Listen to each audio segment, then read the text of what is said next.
Today we're doing questions and answers. Atali is doing that as well. I felt like I didn't explore career topic this month enough, just because I had a lot on my plate. So I decided I will let you ask me any questions you have about career or freelancing, and I will try to answer these questions the best I can. So hopefully you will find it useful. This month we are exploring career, and this is August, but I decided I will continue this topic in September as well, just because I didn't feel like I got a chance to explore it enough. And another thing I really want to highlight here, all these answers that I'm going to share with you, please don't take them as 100% true and something you should definitely follow. All these answers, these are just guidelines, and this is my story, but I think when it comes to you, you should definitely look for something that seems familiar to you and try to adjust it, try to redo it a little bit, switch things up, and find the way that works best for you. The first question, how did you start freelancing? So my story begins probably around, I don't know, 2009, when I actually started this blog. And that was the time when I was writing all these articles, and eventually after a few years I noticed, you actually have to promote articles to get them seen by people. So this is why I kind of started doing some things on social media, digging more deeply into what makes people go and read the article. How do you have to make it visible?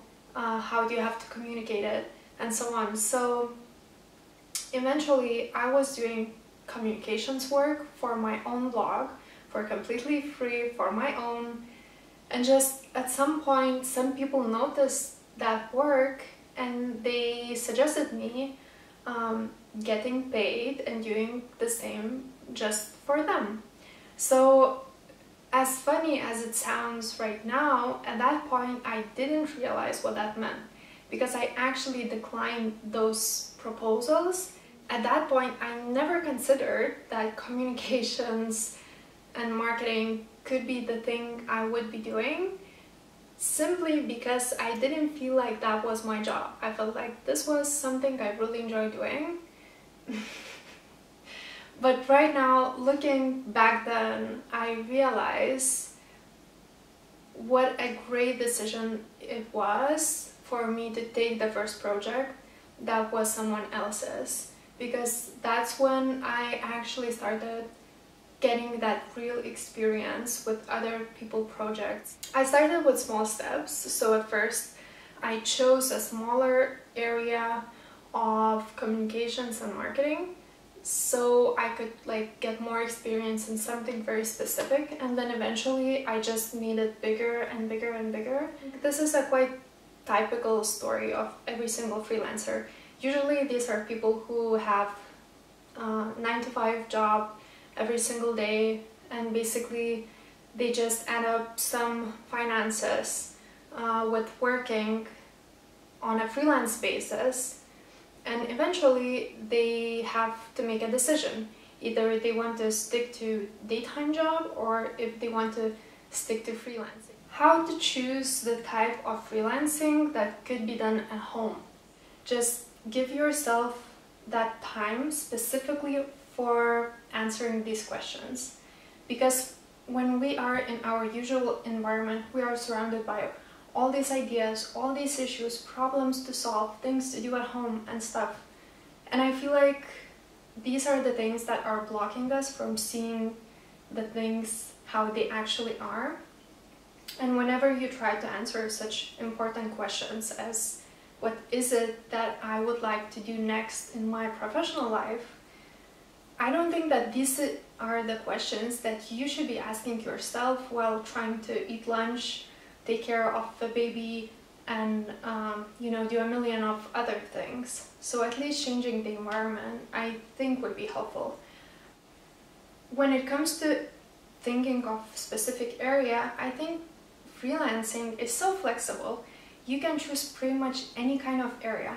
It depends completely on you. So some people are, you know, making all these bouquets of flowers, and some people are taking photographs, some people are making communications or marketing strategies the way I do, some people are developing or designing websites, some people are selling do-it-yourself things or making videos and becoming vloggers. There are so many areas I think you could explore. Another thing which I think is very important is that you should not only think about something that you really enjoy doing or something that interests you, something that you feel like you're able to do daily. You should also think if it's beneficial and valuable to other people. Because at the end of the day, I might be enjoying growing tomatoes in my balcony, but is it something that interests other people? Is it something that they are willing to pay money for? You shouldn't be overly optimistic when choosing the area for freelancing, and it has to be something that potentially, at least potentially, has some kind of financial value. Another thing that might be useful is asking this one question. So ask yourself, what is one thing that you can do with completely losing the sense of time, place, your to-do list, lunch, and so on? Is there that one thing that you can do and you can enjoy it so much that you forget everything around you? Are there any courses that would help you finding the clients? No, there are not. I'm sure you can find something that says if you finish this course, you are likely to get more clients, or you will get more clients. I think this is all lies, and I absolutely don't believe in such things. To be honest with you, I never looked for clients, not even one, never. And this is why I don't believe in courses that teach you to find clients in some way, because it's simply not possible. I think it all adds up to one thing. It's hard work, dedication, walking that extra mile for the client, caring about them, and then eventually these are the people who will recommend you to someone else, and that will lead to more and more clients. This is how I personally gained my client base, just because they were so happy with what I was doing and the quality and responsibility that I delivered. So simply, they just recommended me to someone else who was looking for people like me. But another very important thing, and I think a good advice for anyone who just starts out, is walking that extra mile. To be honest with you, even when I was looking for like daytime jobs, when I was living in Canada, one of the things that landed me a few interviews was walking that extra mile. And how I did it, I basically looked up some of the job postings. I saw that these companies are looking for people like me, and what I did, instead of sending them only my like personal bio and cover letter, I also included like 9 to 10 pages analysis of what they are doing right now online and what they could be doing better. So basically I showed them my professional qualities and knowledge by already doing some of the work and sharing it with them, walking that extra mile, knowing that they could use this without even paying me. And that was completely fine, because I felt like this was the step that showed my qualities and responsibility and the fact that I actually can do the work. So I think when it comes to clients, you can do it in a similar way. You can walk that extra mile, sometimes investing some money or materials or your knowledge, time. And hopefully it will bring you something in the future. I think in general, when it comes to clients, you should always try to walk that extra mile. So whenever a client asks you to deliver something in 100%, this is my motto and I do it all the time. Try to do 120%. When we try to do 100%, there is a big chance that we will do 80%. But when we aim for 120%, there is a good chance you will do that 100%. So I think it's always better to try to do it that way. Another question, which is, what obstacles did you face? This is a very good question. And I love that someone asked that, because I get to use this opportunity to rant a little bit about freelancing and how sometimes people imagine that freelancing is all about laying at the beach by the palm tree with your computer and, you know, drinking pina colada and just doing pretty much none of the work and money just falls from the sky. I think you have to understand that freelancing is not easier. Sometimes it's even harder, and you have to have a lot of self-discipline. You have to set clear limits very often, because there is personal life, there is work life.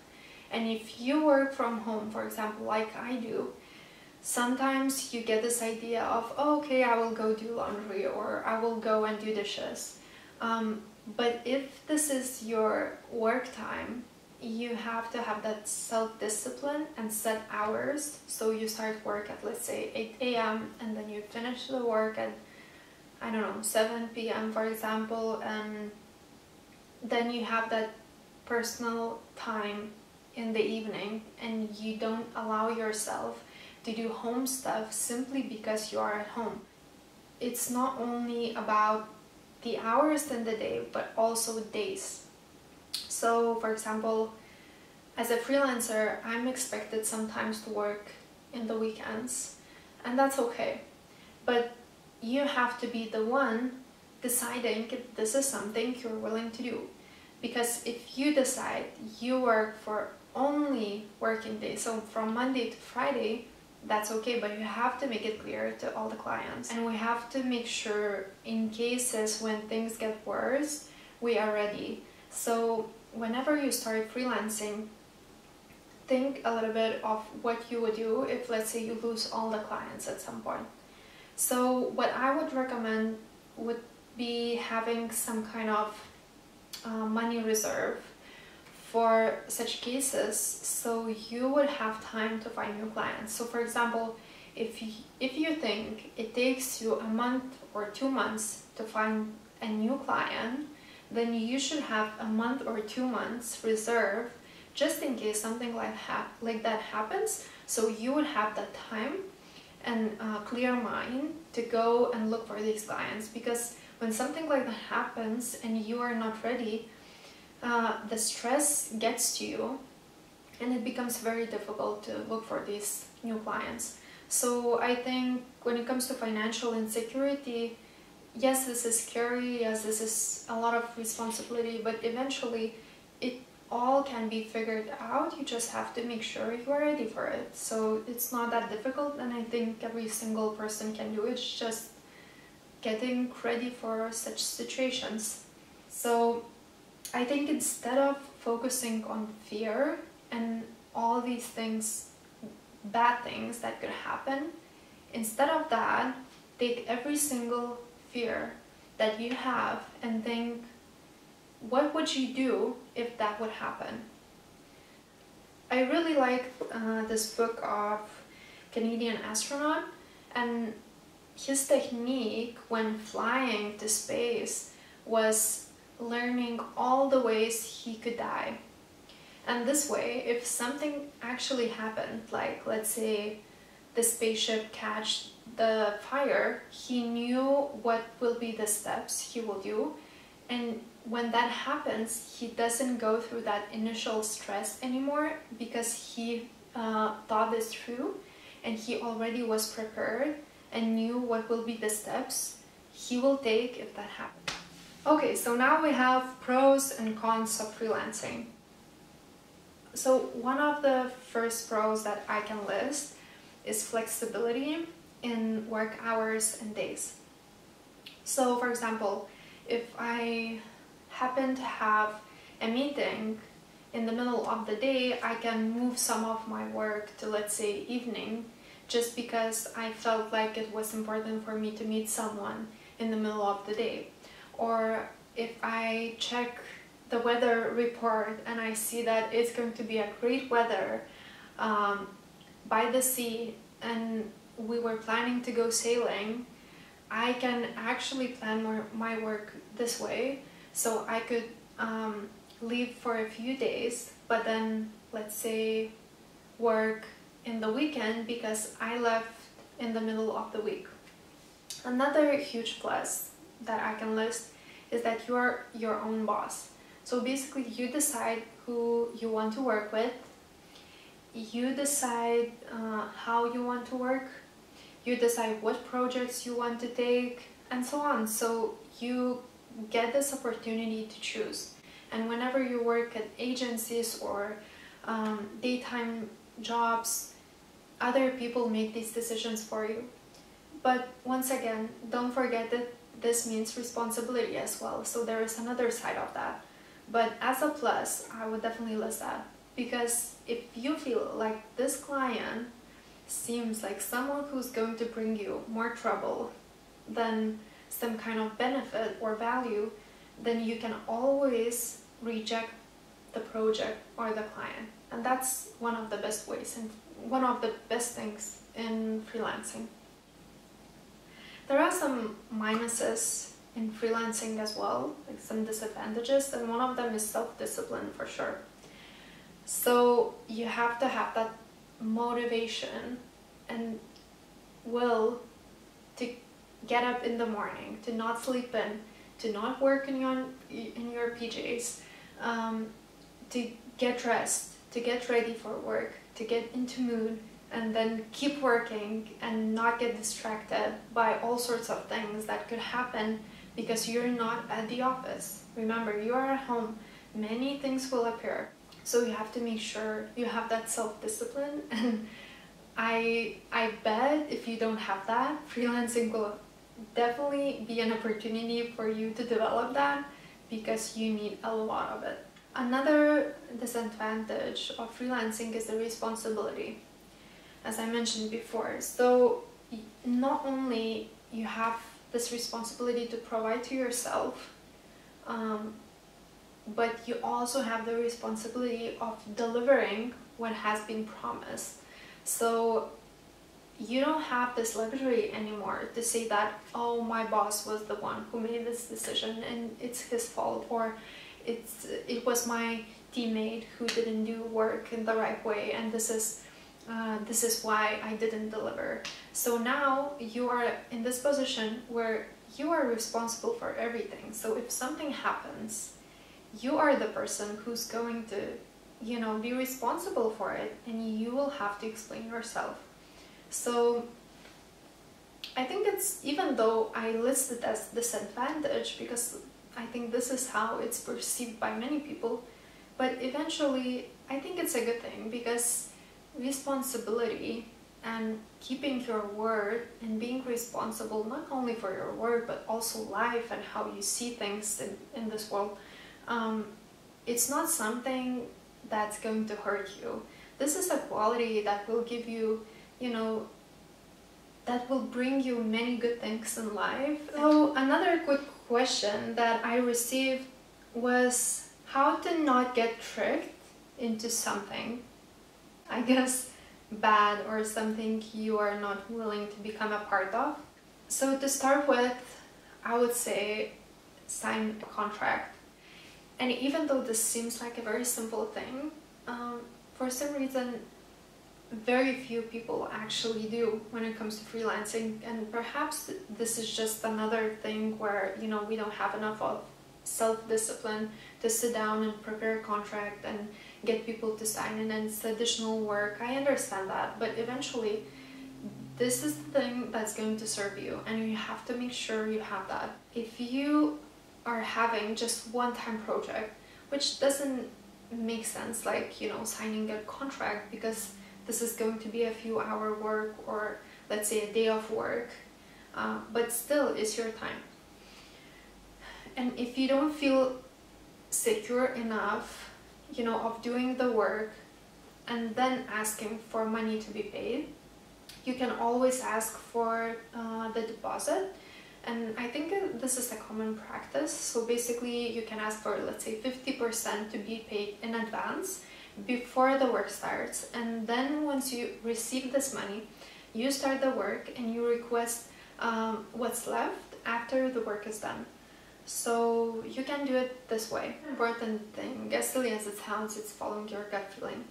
So if you feel like in the very beginning the client already seems suspicious, he doesn't pay you what he promised, that's already a good argument for you to reject this client. Because if he does it in the very beginning of your work relationship, there is a very good chance that he's actually going to keep doing that, and probably going to keep doing that on even bigger scale. Another situation where you have to stand up is when you are not getting paid. So for example, for a month, one of your payments was missed and you weren't paid. So what do? You have two situations now. So one, you can explain the client in a nice way without overheating, that since this is your time that you invest and it's becoming a bigger risk for you to continue working without getting paid, you will wait for them to transfer the money and then you will continue the work. But don't forget that you can lose the client because of such approach. But I think when it comes to us freelancers, we often get burned just because we are too often willing to compromise on getting paid. So if you are someone who is doing a lot of work for a lot of different clients, like small projects, then I don't think this is the situation where you should be compromising. But if, let's say, you have the client who was trustworthy so far, he was paying all the time on time, you have a good relationship with him, and he misses this one payment, so perhaps this is not the situation where you have to, you know, be very strict about getting paid and not doing work until that's done. There are some softwares that help you to be smarter about not getting tricked into things. So one of the ways that freelancers are, for example, using some browser extensions is that you can see when the client opens the invoice. So this way, when the clients say that he didn't pay because he haven't seen the invoice, you can tell them very specifically that on this date and this time the invoice was open. So this is something a bit more strict, and this is also getting back to the topic of standing up for yourself. But I think we as freelancers have to make sure we do that, because the moment you let the client lie to you, miss deadlines, and don't pay you, they will keep doing that. So it depends on you if you get everything on time and the way you have agreed. So the last thing we have to discuss is the way I set up the payments. So basically I invoice every single client monthly, but I think once again you have to be smart about this, and the way I'm doing it doesn't mean that this is the way for you to do it, because it depends a lot on the kind of freelancing you are doing. In my case, since I'm doing communications and marketing, I invoice clients monthly because there is regular work that is being done every single month. And sometimes I'm also doing tasks for which I count hourly rate. So basically I count actual time that was spent doing that task, because you cannot estimate on, for example, how many messages you have to answer during that month. So for the being month, I count the time, there are some fixed fees, and then eventually at the end of the month I create this invoice with all the work that was done for the previous month. For the payments, I'm using simple bank transfers. Even when I'm working with international clients, for example, I work a lot with Canada, I still use bank transfers. You can definitely look for some better options, I know that, but in my case, I'm working with clients in industries that are very traditional, and for them I feel like the more convenient way is to use traditional international transfers, just because they feel like this is the safest way to do it. So it depends a lot on your clients, and you have to be smart about that. So if they're, let's say, flexible about paying, for example, through PayPal or other services online, you can use that for sure. When it comes to international bank transfers, keep in mind that there is intermediary bank. So basically, if someone transfers money for you from Canada to Lithuania, there is an intermediary bank, which for example is in France. So the money goes first to France, and then intermediary bank will count the taxes for the sender and receiver, depends on how you set up, and then only after that you receive that money to Lithuania. One important thing, which I think is useful, if you work with foreign clients, so for example, you have business license in Lithuania, but you work with Canadians, when you invoice them, you cannot include VAT taxes. In Lithuanian is PVM. Also, another important thing, and this is not actually related to payments, but more like taxes, I pay taxes once in a year, and that means that I have to do it like everything all at once in the beginning of the year. So a good way to approach that, and I think to make sure that you don't feel so harmed, taking out money off, let's say, your personal account, that huge amount, is basically putting aside taxes every single time you receive money. So this is the way I do it.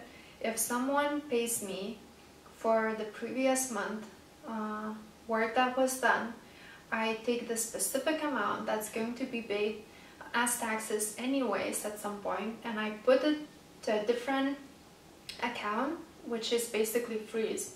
So I'm not allowed to use that money for any kind of case.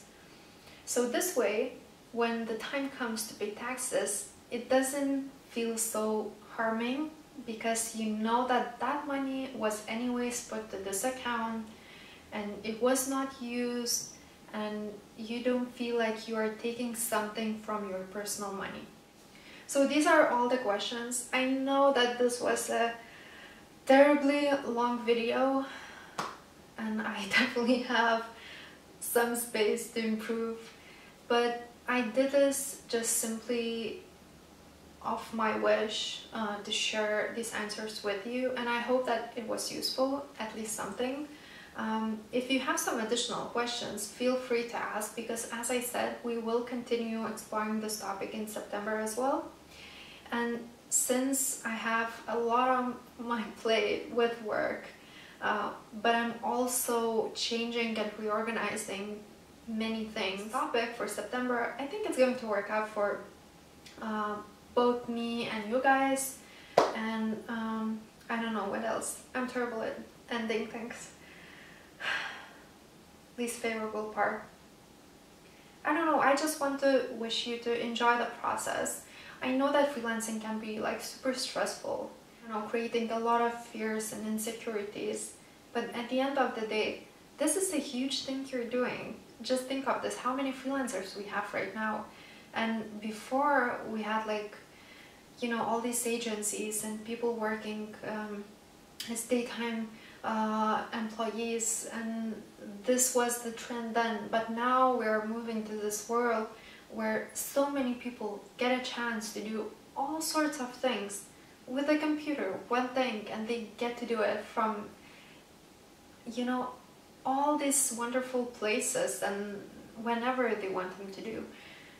And I think we're living in this great time where, because we get this opportunity, and we should definitely be grateful for that, but we also have to get some time for enjoying that and appreciating that, and most of all, you know, cherishing the process itself. Because as I said, sometimes it can be stressful, and sometimes there will be situations where you will be doubting yourself. So it's good just to stop a little bit and enjoy the fact that you're taking this adventure, and that you have this, you know, drive to even start that. And it's a huge thing, because it's very easy to go to a daytime job from 9 to 5 and do something that is told to you, while freelancing is a lot like having your little business. And I always admire people who go for this road, because it's not easy. It's difficult, be sure of that, but it's also very pleasant.